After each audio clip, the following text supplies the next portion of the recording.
I'm Ashikha. I'm coming from India and doing PhD in Saveetha Institute of Medical and Dental Science. So it's my first international conference during my PhD, and I was very excited about the program. And after coming here, it was very nice program, and the prominent I could meet the prominent scientists, and I could present my like a research in front of them.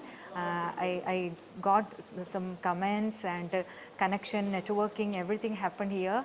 The 2 days was very fruitful, and it is like for my career, it is very valuable days, these 2 days. And thanks to Scisynopsis, thanks to the international conference organizing team for selecting me, for giving me such an opportunity, and it was good program. Thank you.